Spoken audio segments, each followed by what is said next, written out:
On behalf of the Google Open Mind team, it's really my pleasure to introduce Suzanne Clement, whose role in the film Laurence Anyways earned her the Best Actress prize at Cannes this year. It's really an honor to be with you here at Google. Thanks very much. Thank you very much. So first off, congrats on winning the Best Actress prize at Cannes. How did it feel to win, and has your life changed since you won this award? Well, yes, certainly it kind of opens certain doors, outside of Quebec mainly. So yes, it's a good feeling, of course. I mean, it's kind of fun. Were you expecting it, or was it a total surprise? Oh, it was well like this because we were told, Xavier and me, that we needed to be there for the presentation, for the award giving and ceremony, and so but we didn't know which one of us would, was it the movie, was it him or me? So and when they gave the first award to the Best Actress award, they gave it to I can't remember her name, something, another actress anyway. So Xavier turned to me and he said, "I'm really nervous," and I was like, "Yes, well, I'm almost in tears, I'm like, okay, so this means I'm dead, kind of." So they kept really the surprise. I think Tim Ross wanted it this way. So they gave her the prize, she gave the speech, and then they said, "We have another prize." It was good. Wow. Could you tell us a little bit about why you decided to become an actor and how your career sort of took off? Oh, yeah. Well, I was a child actress. Somebody brought me in the business when I was 12 years old, and then I didn't do anything for a long time because I was kind of scared to be known. I was really terrified when I was young to be recognized or known, so I had to pass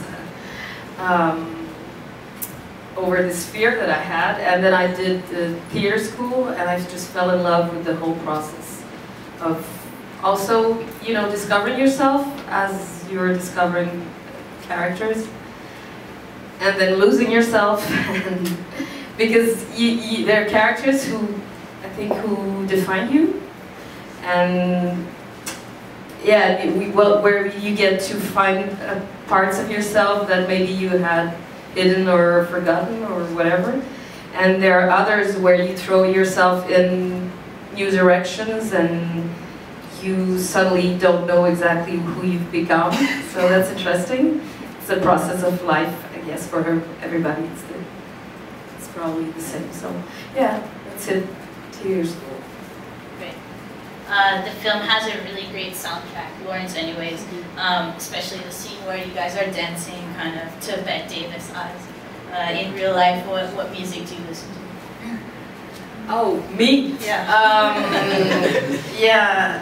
Yeah, the music was really nice, and Xavier put a lot of the movie's music while we were shooting, not all of it, and this is like the greatest feeling for an actor, for me. When you're doing a movie and you feel like you're doing a movie, you feel like the feeling that you're in a movie playing with the music. It's great. What do I listen to? I just listen to a lot of stuff, but I love hip-hop, mostly. Yeah.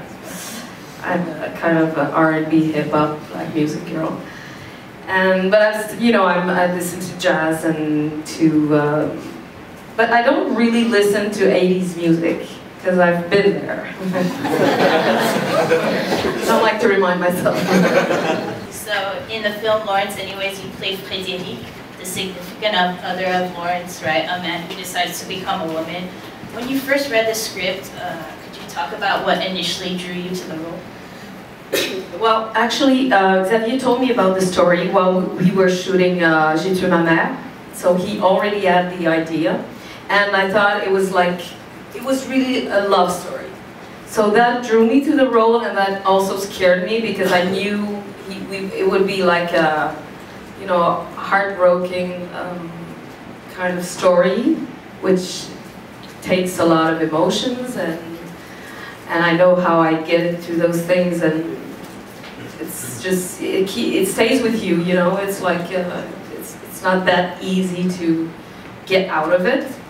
And but to work with Xavier to me is like the main, I think was the main important thing that drew me to the project, because actually I took a sabbatical year and I was really out of the business for this year that became a year and a half. So it was really the project that could bring me back, because Xavier is really like the person who is with most freedom.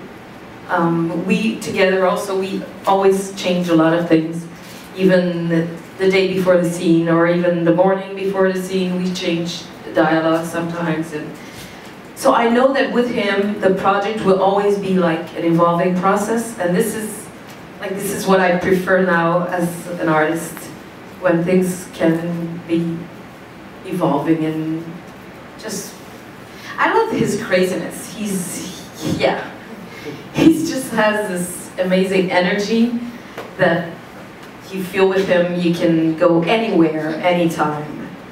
And we once went to, that's funny, I just remembered something that when he knew, the day he knew that J'ai tué ma mère was going to Cannes, we were, I don't know why, we decided to go to New York City this very day by car, and it's like a 6-hour drive, and I'm the only one who drives.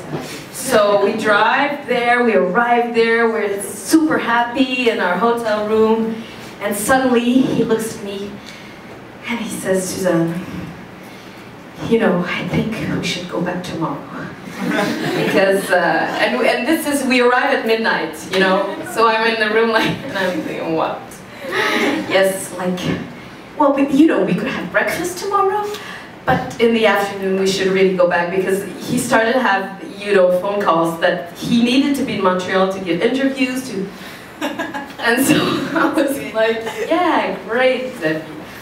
And so we had this breakfast, this great breakfast in New York, and we went back, and I was putting the music, but really a high level. With, I opened my, there's a top that opens on my Mini Cooper, and all the windows were open, and I didn't realize I was driving 160 an hour, and suddenly I look at him, I'm like, are you alright? And he says, I think I'm scared.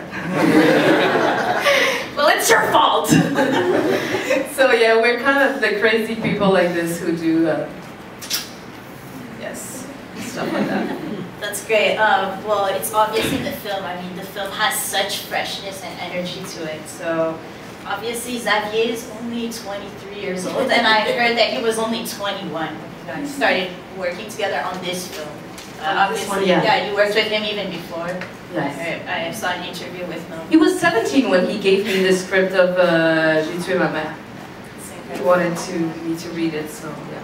And I mean, is there, do you think that the generational gap between you kind of contributes to 20 years?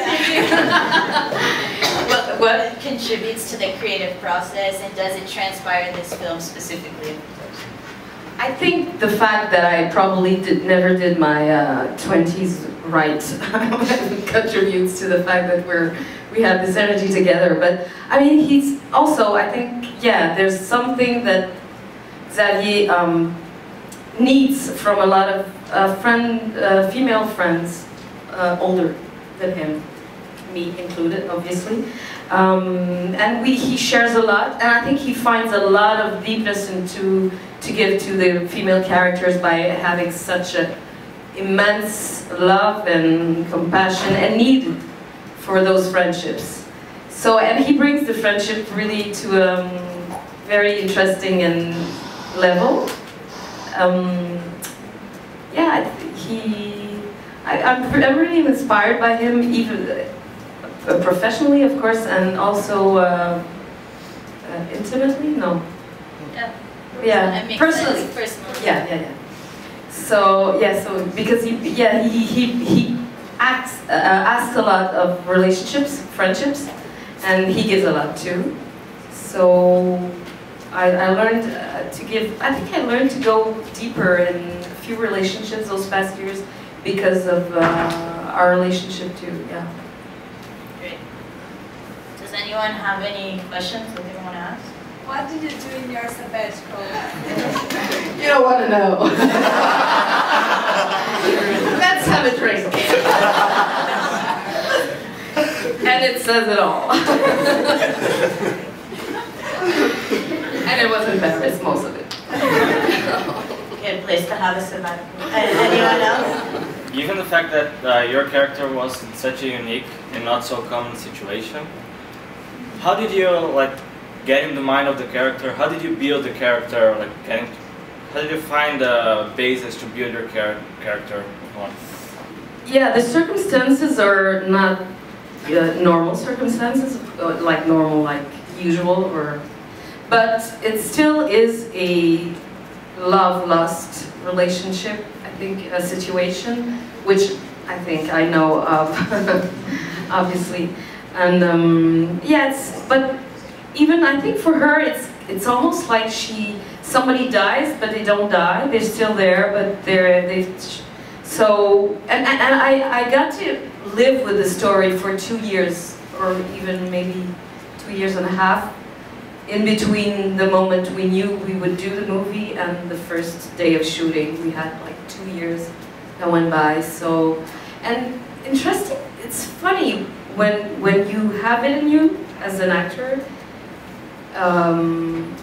things happen. You just live with it, and you don't even sometimes realize it. But I met, because during my sabbatical I also did some traveling, and I went to Israel, I went to Morocco, other countries, and at one point I met a couple, and the guy liked to dress as a woman, and he one night asked me to help him with the makeup. And this is a scene that we finally changed it, but at first Xavier wanted me to do the makeup when the first time that Laurence does his woman's makeup. And it was from this this very intimate and very beautiful moment that I shared with this person. And I really got to see how deep his transformation was, because it wasn't, you know, the difference between transvestite and transsexual and yeah. Crossdresser. No, you know, people who do shows as women, they're more like drag queens. Yes. They're more like in the show, and it's beautiful, it's different.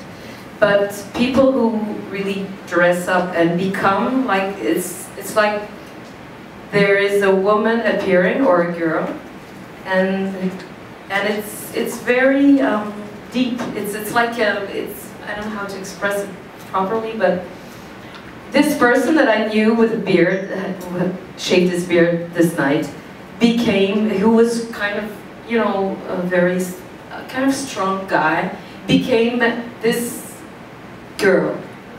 And it was a specific girl that was inside him, that just came out like this, who had this very unique dress that he wanted to wear, and a little purse, and he was beautiful, but it was really, yes, an intimate thing.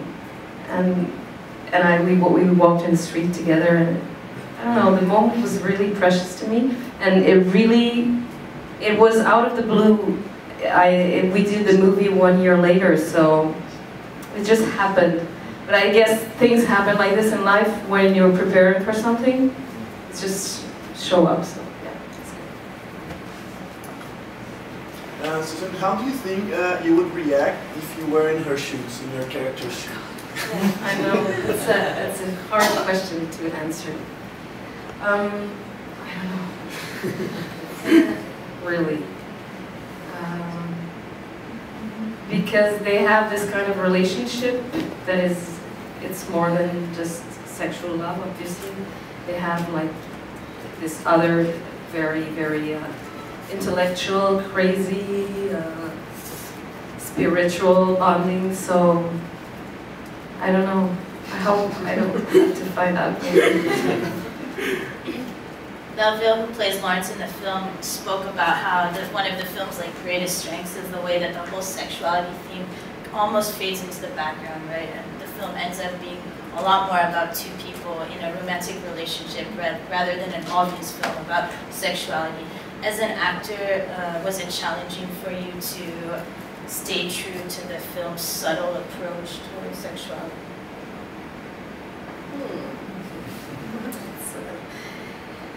You mean, was I satisfied by this? I imagine that it's much harder to make a film like this rather than an obvious film. It's such a subtle film. Yeah, it's subtle. Yeah, you're right. But we had to still put it in some ways. I feel that for her, it's part of why she cannot stay with him. And even though it's not really said this specifically, she obviously has a problem with all this this part of the transformation. So, but yeah, it's a movie also about love. So, I don't really know how to answer this. I love the fact that it's subtle. I love the fact that, yeah, she at one point when they meet again, she just touches him to see if everything is still there. So, and it's enough that we know that it's a part of her, you know, what she has to face. And the film is set in the late 80s and early 90s, or early 90s, and it's obviously being released at a really relevant time, right, as people fight for equal rights. What do you hope that people get out of the film? And also your character says at one point to your sister in the movie that, hey, our generation can take this. Yeah. Do you think that our generation can take this, and what do you think that people get out of it? Wow. I know, I just know personally I still have like internal boundaries sometimes that I wish I didn't have. So I hope, yeah, I hope it's a step forward to, you know, breaking down those walls that we have created, because I think it's part of a lot of people to have different attractions. And it's just so human, obviously.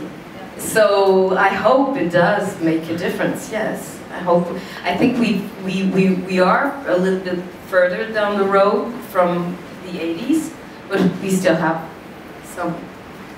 a long way to go. I think. Yeah.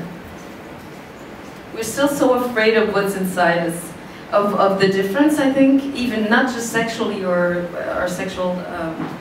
Preferences, but you know, we're all so scared of who said that we're scared of the strength? See, Nelson Mandela said that we're more scared of our puissance. How do you say?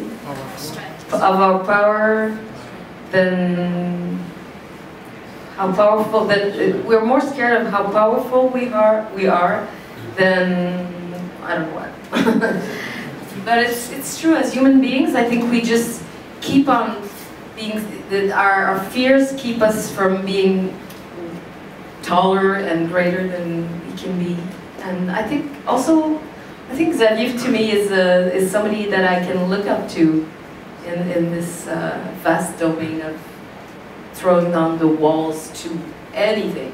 Because, you know, I've seen him go from 17 years old to doing 3 movies and being known everywhere in the world, and it's also because he just goes past his fears, really, and past the fear of what are people going to say about him. Is there any specific role you want to play someday? That's one. And other question is there any specific actor or director you want to work with someday? Wow. So many for both questions. Yeah, I would love to play a woman trying to become a man.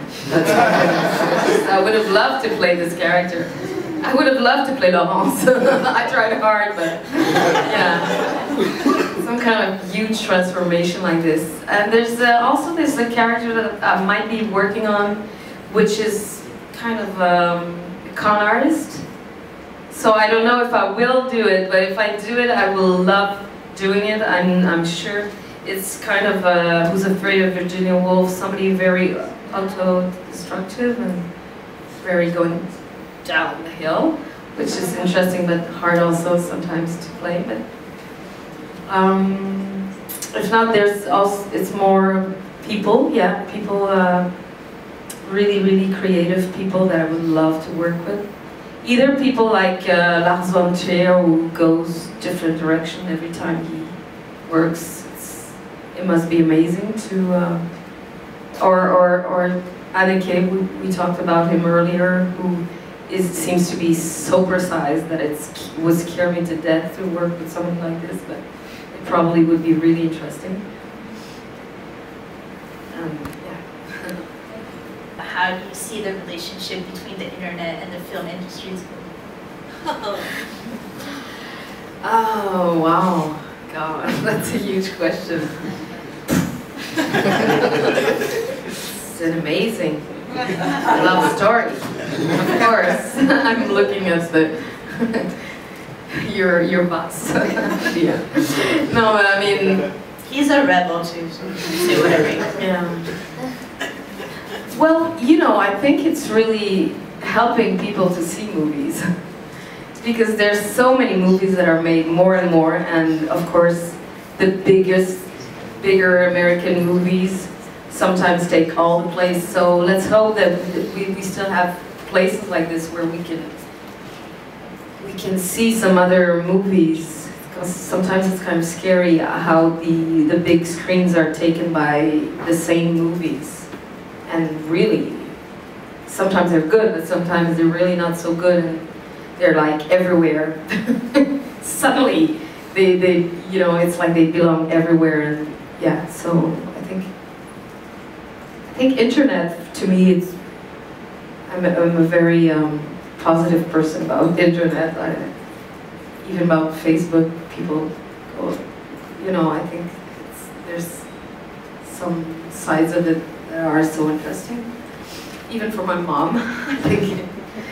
So there's, yeah, that's what I think. Great.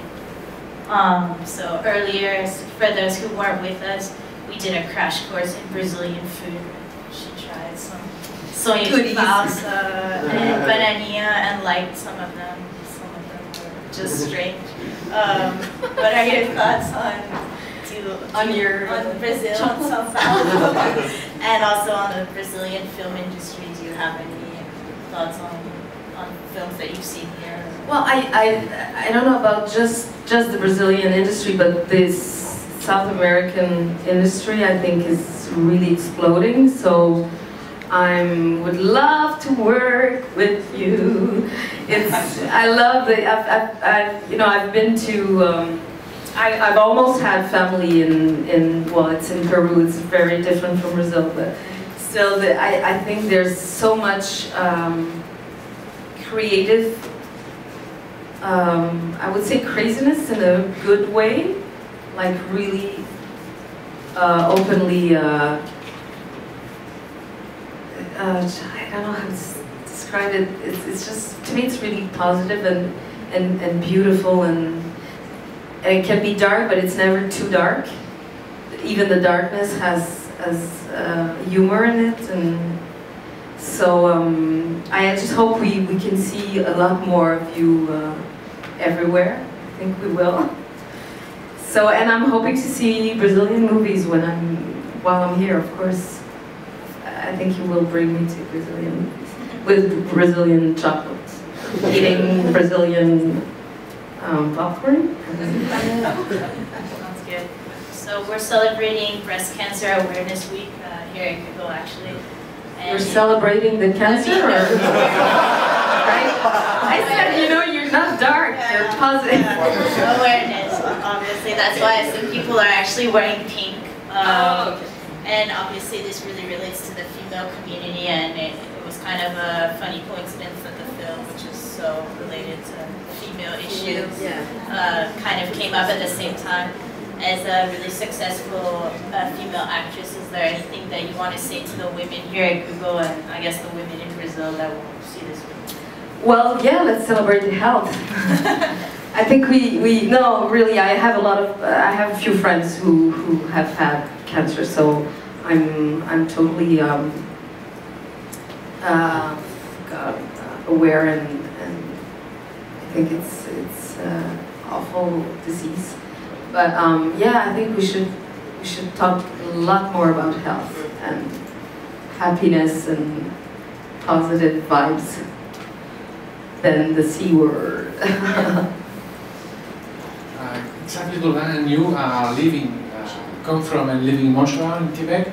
Do you think that this fact is an influence in the work of Xavier to living and to be Quebecois in the production, artistic production of him?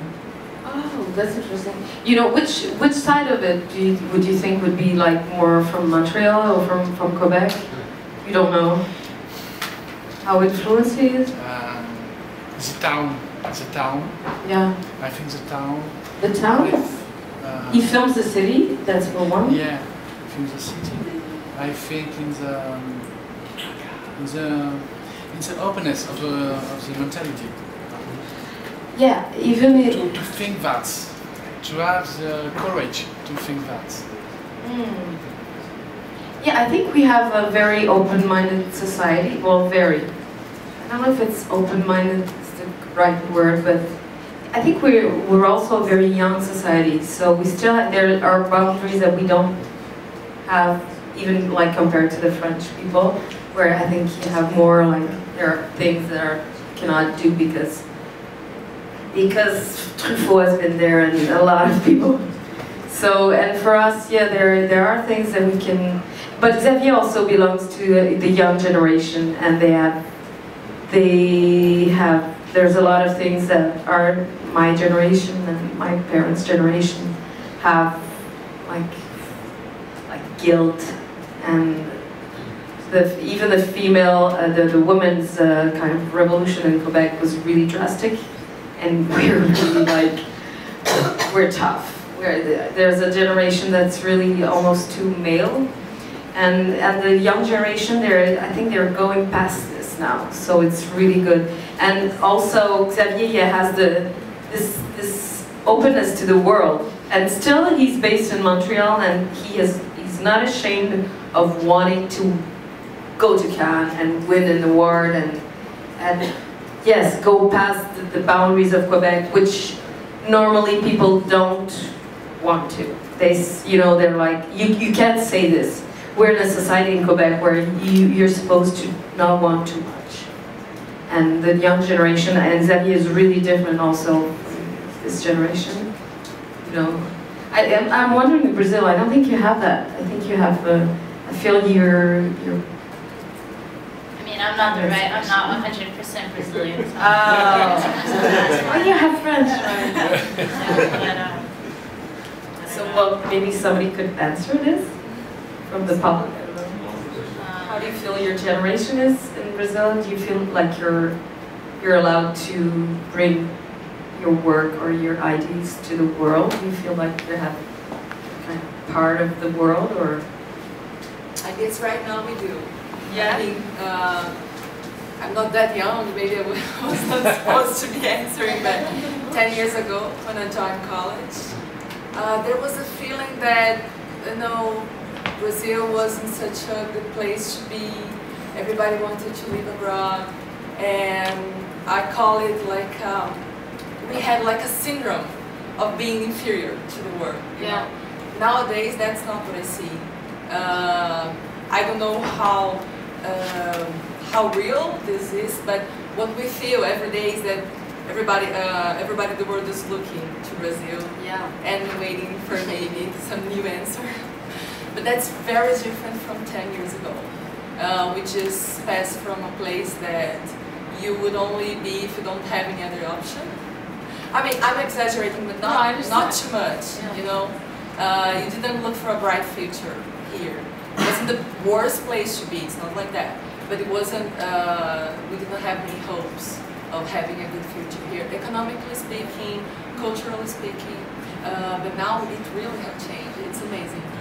That's cool. Yeah. You can always look for the half that is empty in the glass. Yes. But I feel that we have a lot of reasons to wait for a not the brightest future, but to have work and things, and we don't feel like there's not many reasons to feel inferior right now.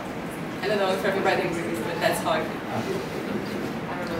The glass is actually always full. It's water and air.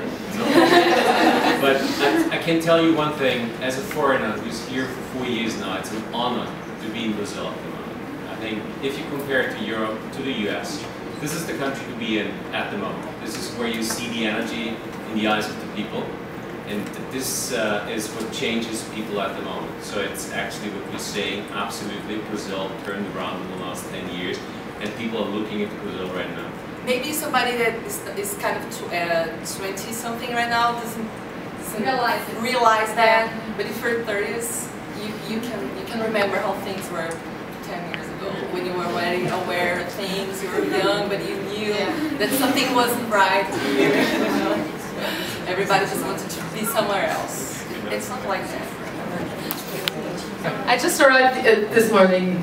Okay, so even when I can't really tell. I can tell now when I see you. But so it's going to be very interesting. I have a week here. I'm really happy. Really looking forward to being in Sao Paulo. Great. So, does anyone else last call for questions? Do you see any, working with Xavier, do you see any similarity of his subjects in the Almodovar filmography? Oh, yeah. What do you? Do you? Yeah. Yeah, of course. I think,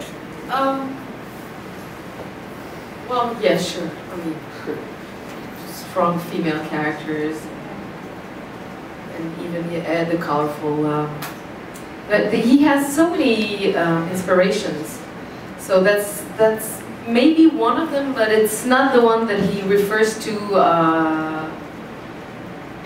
not so often, or I think he hasn't really.